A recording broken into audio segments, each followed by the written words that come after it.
Olha só, hoje nós estamos com dois Nelsons aqui. Muito bem. Do meu lado está Nelson Júnior, ele que é desenvolvedor de jogos de tabuleiro e também outros jogos. Seja bem-vindo, Nelson. Obrigado, boa noite para todos vocês. Do lado dele está o nosso amigo que você já conhece, Dr. Júcio, Nelson Júcio. Seja bem-vindo, doutor. Obrigado mais uma vez por estar participando aqui do seu programa. Desejo para você sempre um grande sucesso e também por estar aqui do lado do Nelson, né? É muito bom estar do lado de alguém que tem o mesmo nome e a gente já se conhece pelo Facebook aí e estamos aqui hoje para poder falar um pouco de tudo para todos e muito obrigado. Bom, para quem não conhece, quem é o Nelson Júnior? Bom, eu sou designer de games e especialista em inclusão. Ao longo da minha vida, comecei a perceber que as pessoas com deficiência não tinham materiais pedagógicos e comecei a desenvolver jogos para atender as pessoas com deficiência.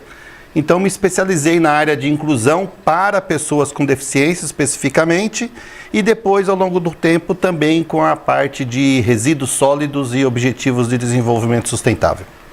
Bom, deixa eu falar um pouquinho mais dos jogos inclusivos. Isso seria para crianças autistas, para crianças que têm algum outro tipo de problema, seja físico, seja mental?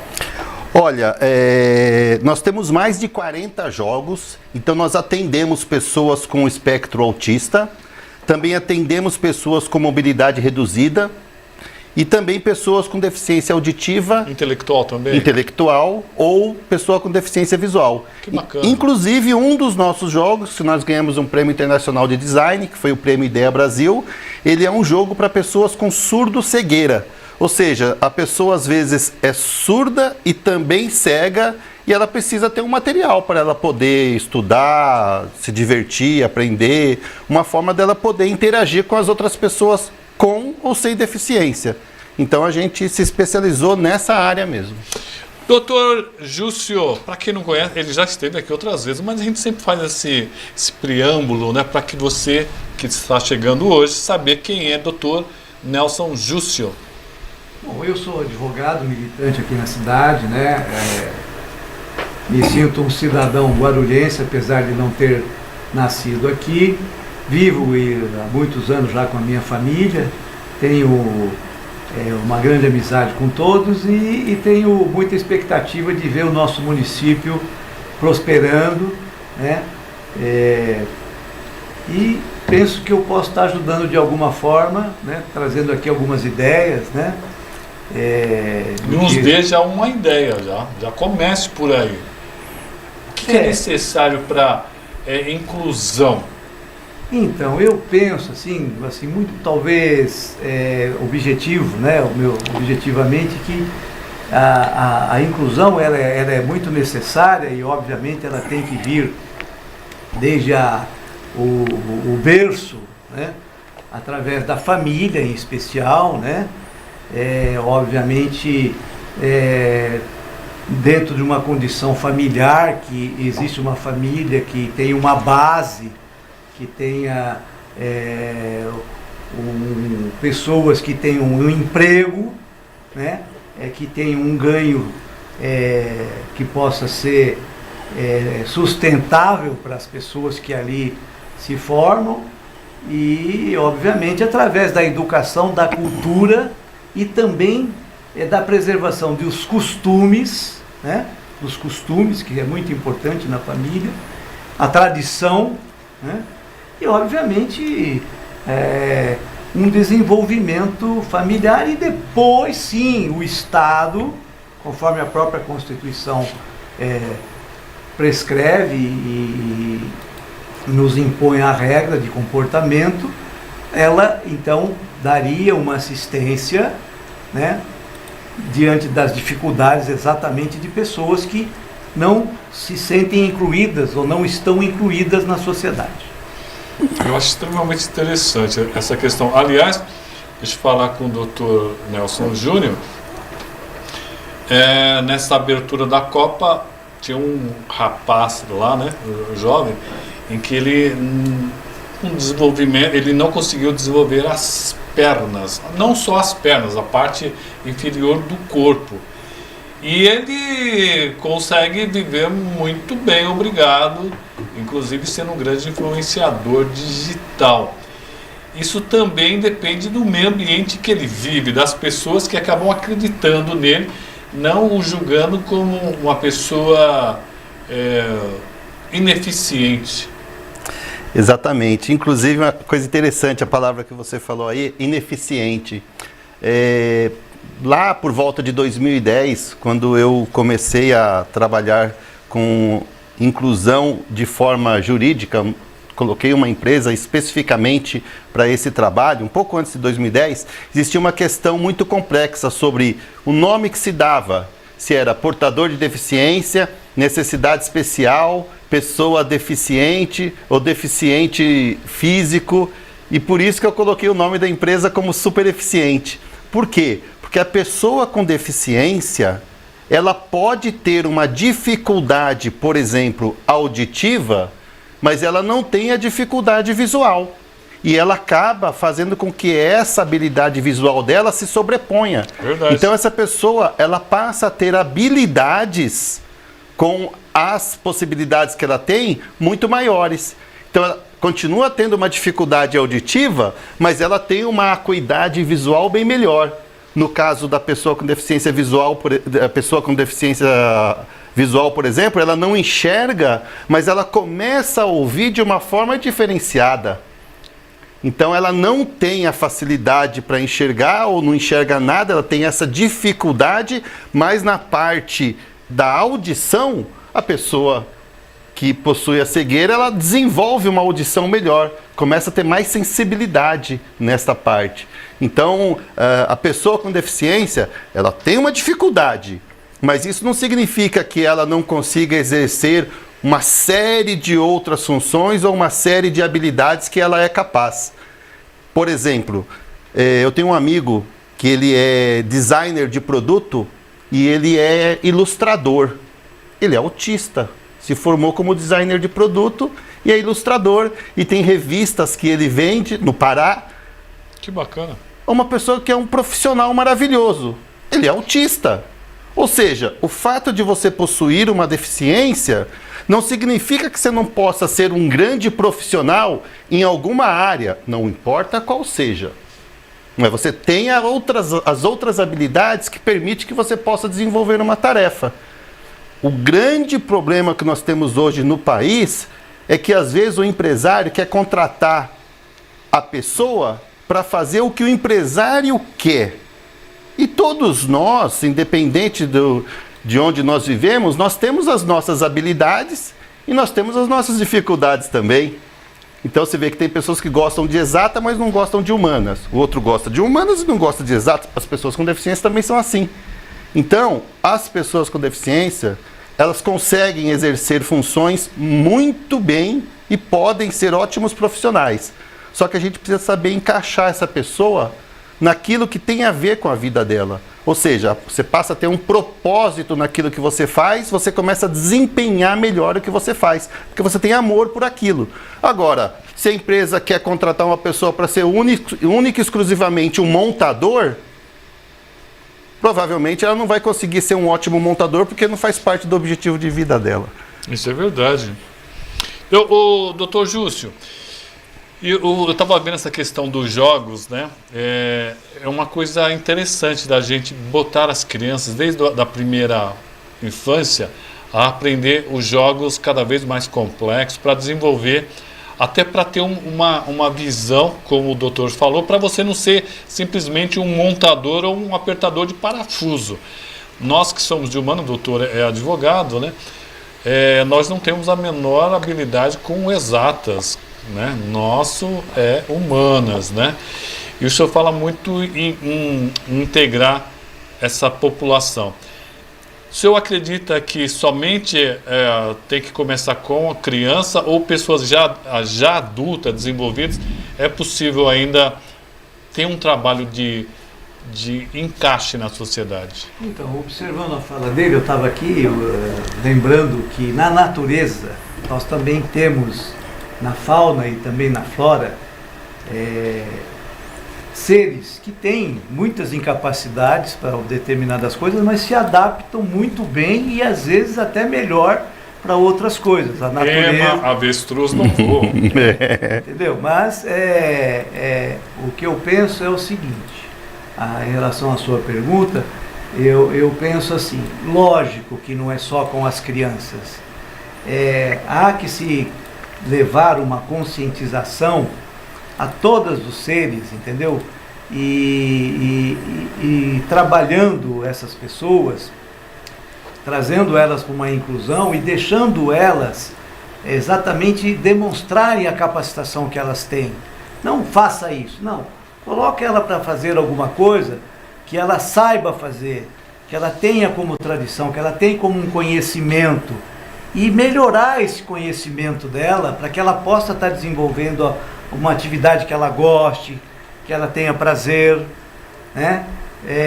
Há estudos de educação que dizem que, contestando o estudo normal, né, de um ser, desde da idade infantil, de que já deveria se fazer isso também com elas, né? Não impondo aquele sistema de educação, deixar ela desenvolver também, né? É muito polêmico, é muito discutível, mas eu acho que a gente pode chegar a uma melhora desde que todos queiram, né, buscar essa consciência e outros que queiram levar. Marineide está dando boa noite para nós. A Maria Aparecida, lá da Praia Grande, está nos acompanhando, dando boa noite. Michele Ramos. Ô Michele, que bairro que você mora mesmo? Passa para nós aqui. Ricardo Nascimento, ele é presidente do Consegue Bom Clima, está nos acompanhando. Meire Elisa Moreira Júcio, minha esposa, muito está obrigado. Nos acompanhando aqui. Um beijo. Evandro Reis também está conosco aqui. Eu acho muito legal esse tipo de trabalho de inclusão. Eu tenho o meu conceito que o Brasil, o mundo vem melhorando muito com relação a pessoas ditas com deficiência, né?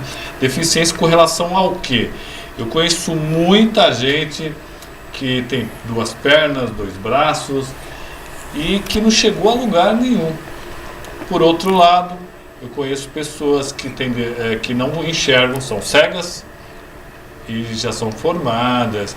Eu tenho um amigo meu, muita gente conhece, o Firmino Manuel, ele teve poliomielite e é advogado, tal, trabalha, se sustenta. Então eu acho que muitas crianças podem se tornar adultos deficientes, né, ou ineficientes, por falta de uma educação mais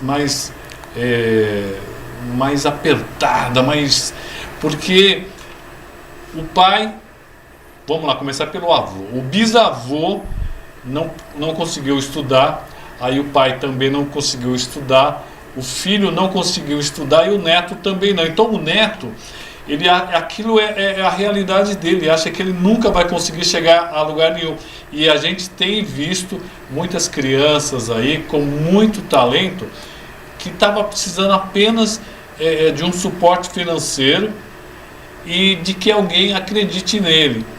Então, professor Júnior, seria importante esse tipo de jogos para as crianças começarem a desenvolver além do natural, além do que ela naturalmente iria aprender.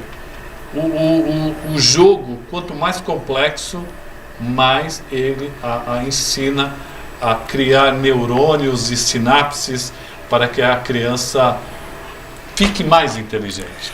Olha só, que interessante. Hoje nós já temos uma BNCC, que é a Base Nacional Comum Curricular, já pensando nessas questões que o Dr. Nelson Júcio falou aqui, que são as competências socioemocionais, para que a criança desenvolva as habilidades e competências necessárias desde a sua infância. E para isso, o professor, junto com a coordenação pedagógica, eles criam estratégias para montar um currículo para as crianças aprenderem essas várias habilidades. Todos os eventos que eu participo, eu falo assim no stand: quem quer jogar? E aí todo mundo quer jogar, todas as crianças querem jogar. Se eu falasse, quem quer estudar? Quantos que viriam, não é? Então, Exatamente. você tem que utilizar as estratégias que façam com que aquelas crianças sintam o desejo de participar e que essas questões socioemocionais, as competências socioemocionais, sejam ativadas.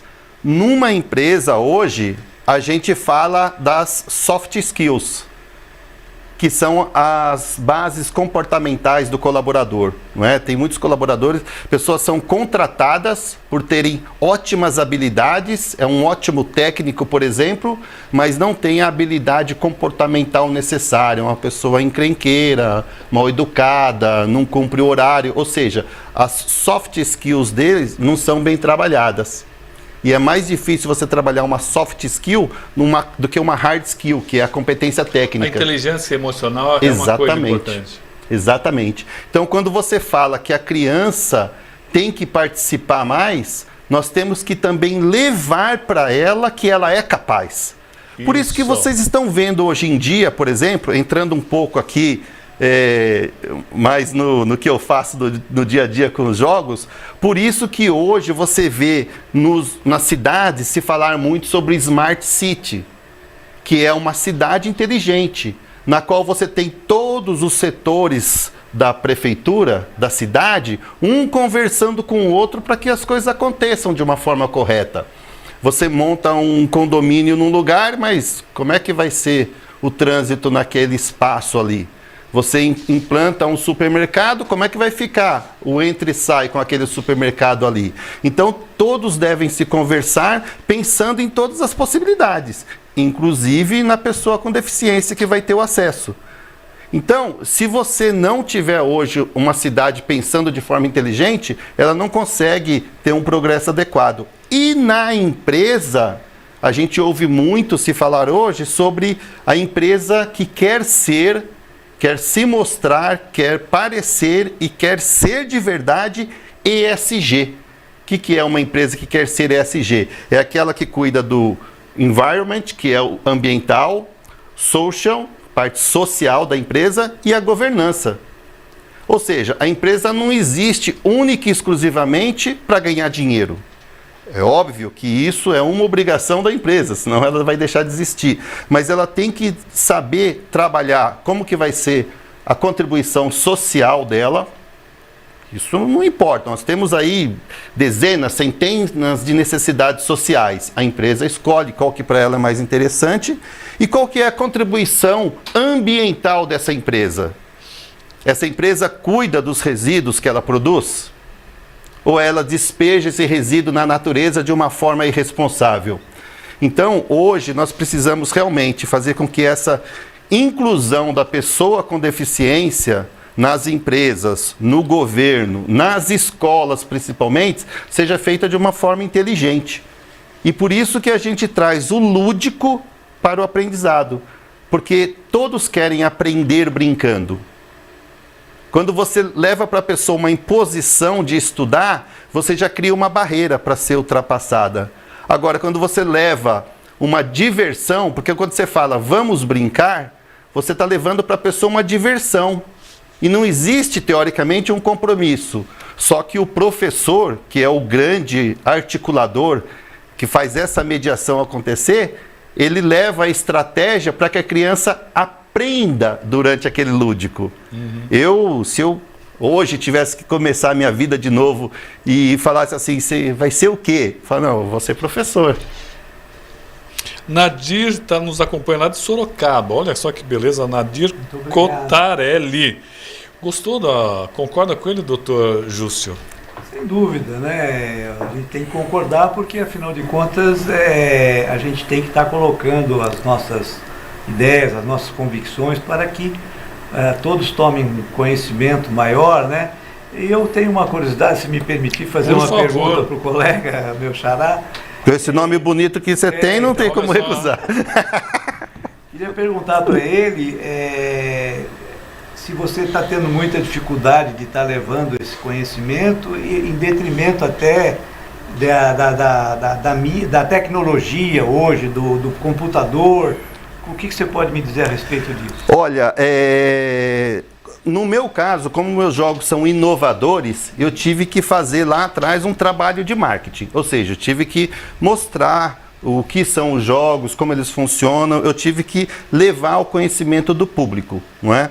Mas a temática do aprender brincando, do lúdico, ela hoje me chama. Eu participo de muitos eventos, muitas feiras, participo constantemente, viajo muito, estou viajando bastante, estava no Rio semana passada e estou indo para o Paraná semana que vem, depois eu vou para Lindóia. Então, hoje a conscientização é bem maior do que antes. Que maravilha. Hoje é bem maior. Fico feliz, te parabenizo. E queria só complementar, porque a pergunta veio a propósito, porque há pouco tempo vi uma reportagem exatamente dizendo que os jogos em computador, o tempo que as crianças ficam em computador, parece que tem prejudicado um pouco Sim. a criação dessas novas, desses homens que estão surgindo, né? Mas você sabe, Júcio, eu penso o seguinte, que falta, na verdade, alguém para fazer esses jogos analógicos, digamos assim, que tem alguns jogos que eu gostava muito. Tinha um jogo que era muito de meninas, que era de pedra. Você pegava 5 pedras, aí você jogava uma pedra para cima e tinha que pegar uma que ficava no chão. É um negócio... É assim, ó, você põe a mão assim, Isso. Aí você jogava e passava uma, por Exato. exemplo. Depois você jogava para cima, tinha que passar outra. É uma coisa que acaba te dando, melhorando. No computador ou... Não, na mão mesmo, na mão. Na mão. E era mão e pedra. Sim. Pedra de chão mesmo, dessa que você Isso pegar. acaba te dando habilidades motoras. A coisa da bolinha de gude, fantástico. Você está falando da pedrinha, jogar pedrinha. Isso. Né? Espalhar. Depois fizeram saquinhos. Joguei muito. Agora eu queria que... vamos para um rápido intervalo? Vamos lá, pessoal. Vamos para um rápido intervalo e daqui a pouco eu vou pedir para o Nelson Júnior nos explicar algum desses jogos que ele nos trouxe aqui, muito bonitos aqui. Okay. E se alguém estiver interessado, como é que faz para comprar. Então você fique aí, continue, que a gente vai para um rápido intervalo e já voltamos. E olha só, pessoal, hoje nós temos aqui dois Nelson, Dr. Nelson Júcio, advogado, e Dr. Nelson Júnior, ele que é desenvolvedor de jogos, né? Como é que você chegou nessa de fazer jogos, doutor Júnior? Rapaz, todo mundo me pergunta isso. Porque lógico, eu trabalhava numa empresa de tecnologia, não sei se pode falar o nome, pode aqui? Pode. Itautec Informática, trabalhei 10 anos lá e tinha a avaliação dos colaboradores. E conforme você era avaliado, era o seu aumento salarial. E eu sempre era muito bem avaliado, porque eu era Caxias mesmo, defendia a empresa, fazia tudo como tinha que ser, era sempre muito bem avaliado, porque eu também queria ter aquele aumento salarial máximo. E eu fui muito bem avaliado, só que na hora de vir o aumento, não veio o aumento que deveria, veio a menor.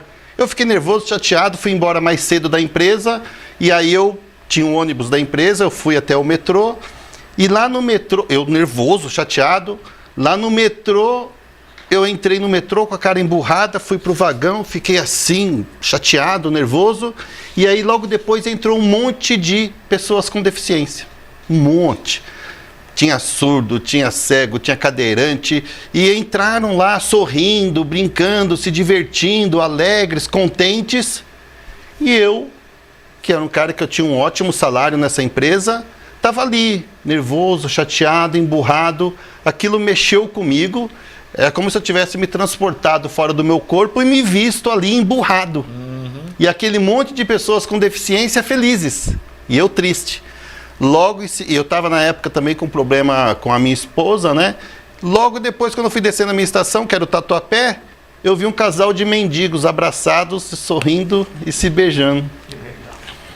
Aí aquela situação mexeu comigo e a partir daquele dia eu comecei a sentir vontade de começar a buscar algo em relação às pessoas com deficiência. E foi aí que eu comecei a aprender Libras, aí depois eu aprendi Braille, fui aprendendo e fui criando materiais pedagógicos e fui cada vez aprimorando conforme o que eu achava mais interessante para que eu tivesse um propósito que fosse bom, em primeiro lugar, para os outros e também bom para mim, para que eu pudesse me sentir bem no que eu fazia, né? Gostei. E foi assim que surgiu. Muito bom. Me fale um pouquinho dos seus jogos, aí levante Legal. aqui, mostra para aquela câmera aí. Eu trouxe aqui 2 jogos bem interessantes. Esse Vamos daqui, que é o jogo de tabuleiro Libras, tá? O objetivo desse jogo é a pessoa com deficiência auditiva aprender português e a pessoa ouvinte, como nós, aprendermos Libras. Então você tem atividades e dinâmicas colaborativas que um aprende com o outro. E aí você consegue quebrar o paradigma da dificuldade da língua de sinais. E aí a gente começa, numa atividade lúdica, aprender sobre Libras. É aquela história de falar, eu não consigo, você consegue. Consegue. Quando você falar, eu não consigo, você já colocou um bloqueio aí. Exatamente, mas através da brincadeira, através do lúdico, a gente sempre consegue. E esse jogo aqui é a menina dos olhos da empresa hoje, que é o ODS Board Game. É um jogo que fala sobre a Agenda 2030 e os Objetivos de Desenvolvimento Sustentável. Então, nós temos aí 17 Objetivos de Desenvolvimento Sustentável, que foi... Que empresa? Nós não falamos sobre empresa ainda. É uma empresa sua? A empresa é minha, é Super Eficiente, o nome da empresa. E aí, o que tem aqui embaixo o símbolo, né? Essa parte de baixo aqui, ó. Isso, Tá? bonita. Esses jogos nós temos eles no tamanho como jogo de mesa, como você viu aqui. Temos no tamanho gigante, de 1,5 m por 1,5 m, e temos também no tamanho super gigante, que são 3 por 3 metros. A gente faz em tecido, porque quando você tem pessoas com deficiência, às vezes a criança pode pegar o jogo e jogar na outra pessoa. E para isso não acontecer e você ter uma segurança maior, nós desenvolvemos em tecido. Os jogos, os board games que você vê hoje, os nerds dos board games, eles gostam dos jogos que são feitos de cartonado, de madeira, de plástico. Nós também temos jogos feitos com esses materiais, mas esses aqui são os mais procurados porque são muito mais seguros. E para quando a gente trabalha com locação, é melhor para você transportar também. Né? E a criança com deficiência não machuca a outra. Perfeito. Você entendeu? Então o objetivo de fazer com tecido foi esse. E aqui, olha que interessante, eu vou mostrar o verso. Veja só a costura. Esses jogos que nós fazemos em tecido, eles são feitos com uniforme descartado pelas grandes empresas. Antigamente a gente comprava matéria-prima para desenvolver o jogo todo. Eram 3 tipos de tecidos que a gente tinha que comprar, zerado em bobinas para poder desenvolver. Hoje, dessas 3 bobinas, uma delas continua sendo nova, as outras 2 nós usamos o material que são uniformes descartados. Então nós fechamos agora para 2023 um contrato com 42 toneladas de tecido, da qual nós conseguiremos fazer 126 mil jogos. Que bacana. E esses jogos são feito doação pelas grandes empresas para as escolas, a rede pública, comunidades ou até os colaboradores. E com isso a gente gera emprego e renda para costureiras das ONGs que vão fabricar os jogos para nós. A nossa querida amiga Magda Berberich, ela que é arquiteta, está falando assim, boa noite meninos, coloca aqui a rede social para podermos conhecer melhor esse trabalho e esses jogos. Eu vou pedir para depois colocarem aqui no Facebook, também no YouTube, Instagram, para vocês saberem e saber como é que faz para comprar. É fácil comprar? Como é que funciona isso? Comprar é fácil. Nossa rede social do Instagram é @supereficiente e lá nós temos os links para celular, WhatsApp, site, essas coisas.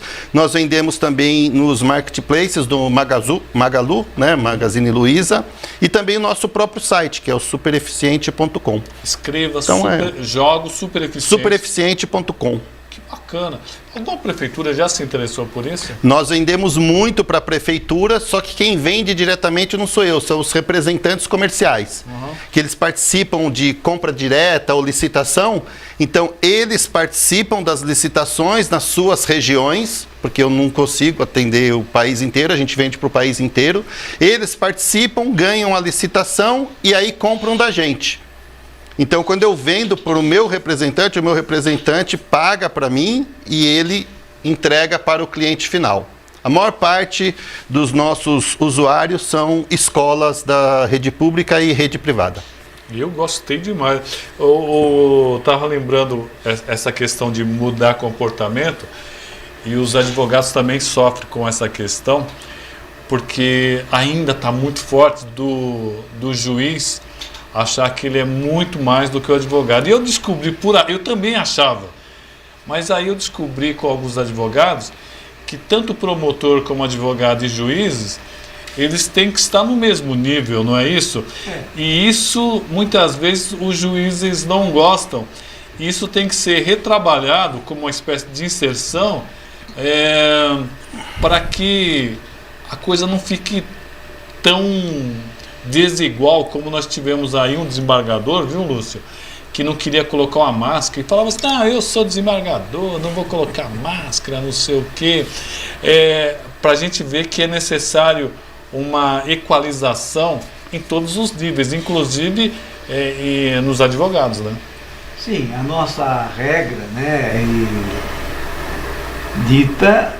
diz que não há hierarquia entre o juiz, o promotor e o advogado. Só que, infelizmente, a vaidade, né, e o emocional, muitas vezes, acaba fazendo com que essa regra tenha, assim, aquele conflito, né? A abertura de um conflito ali. E aí, um fala mais alto que o outro, e aí vem a voz de prisão, e etc.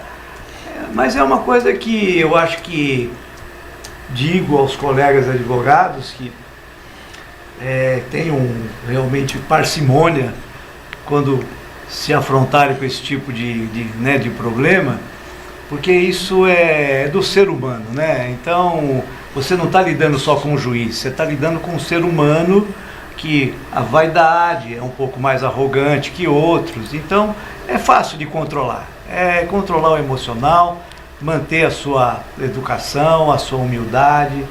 E eu já quase tive conflitos com alguns aí, mas eu acho que eu fui bastante inteligente e deixei, não me coloquei ao nível, né, daquele momento que o juiz acabou querendo se elevar, eu fiquei na minha e...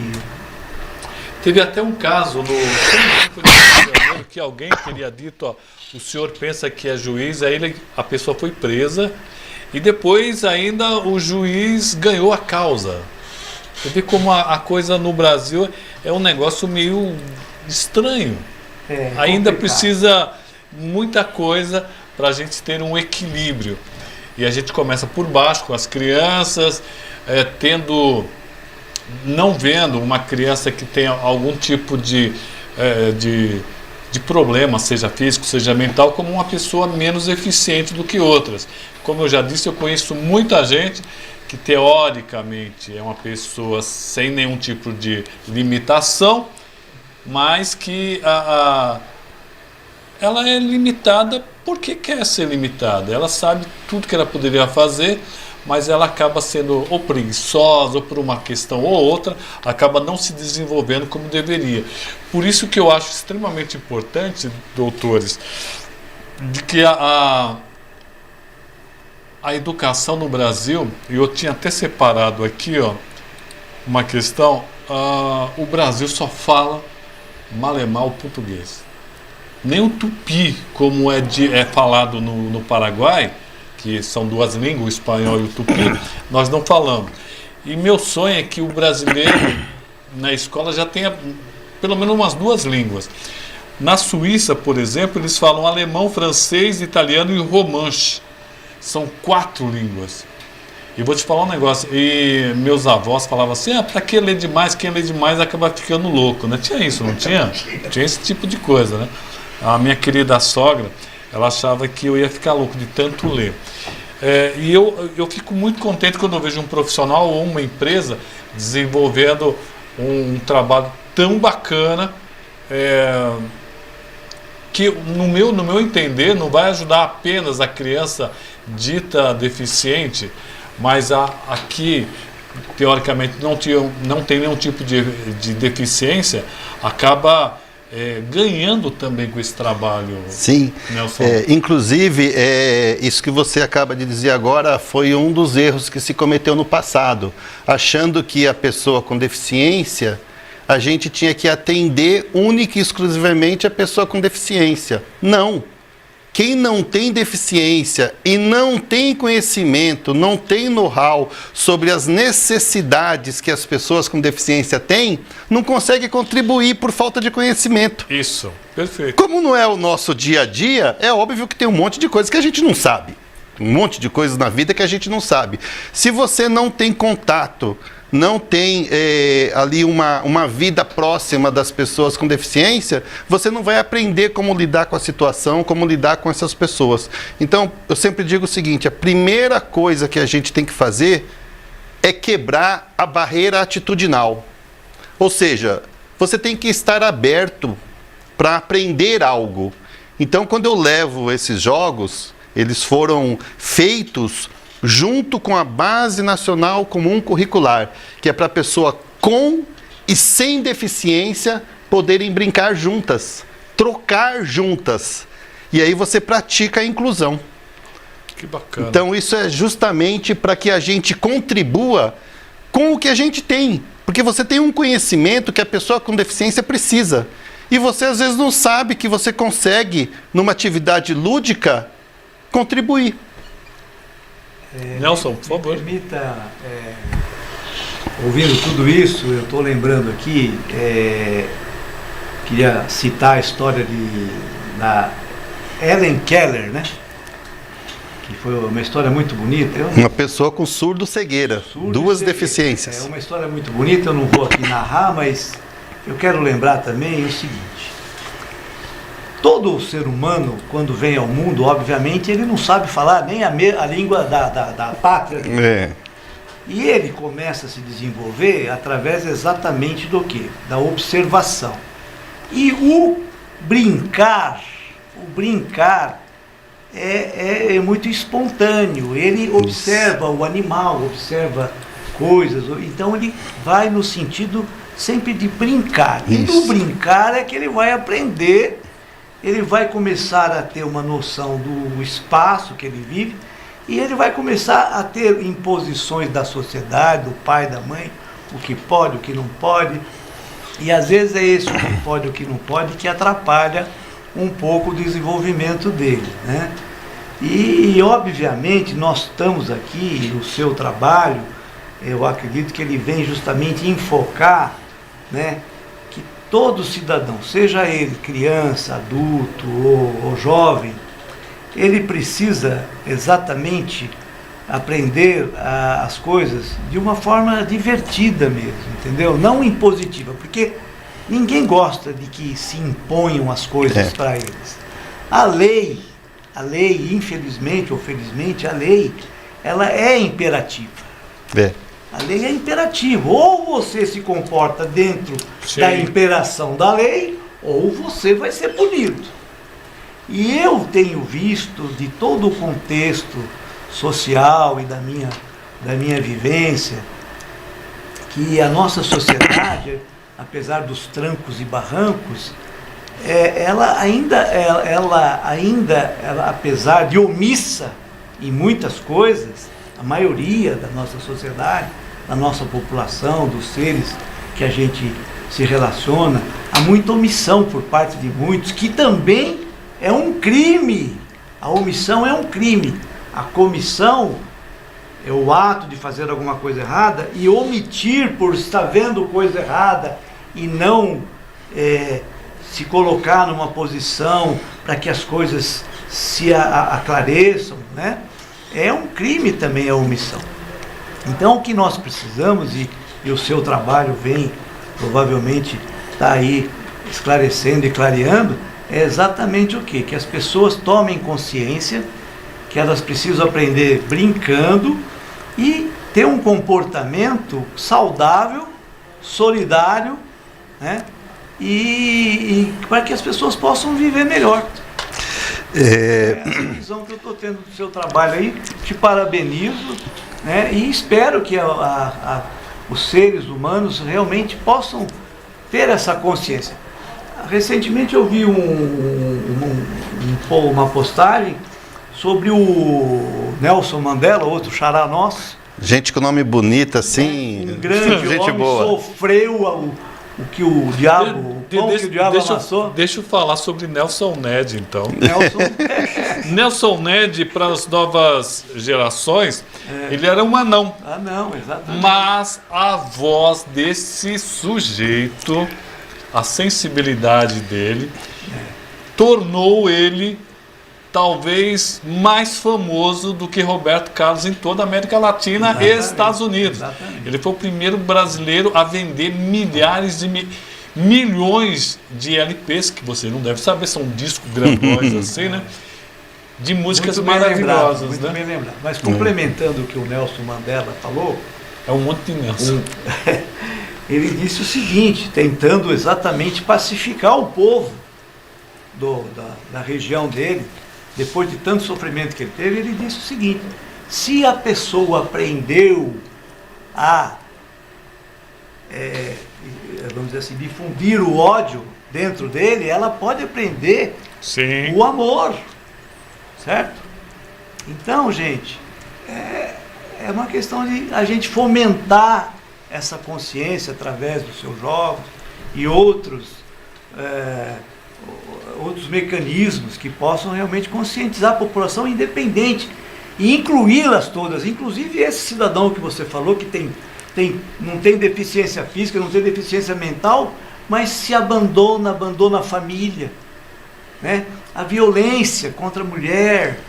A gente precisa ver o que está acontecendo, nós precisamos trazer, entendeu? Pessoas para exatamente fazer esse trabalho de inclusão também para essas pessoas, não Sim. só para os deficientes. Sim, Perfeito. exatamente. Eu me lembrei de outra pessoa que tinha uma deficiência estranha, que era gago.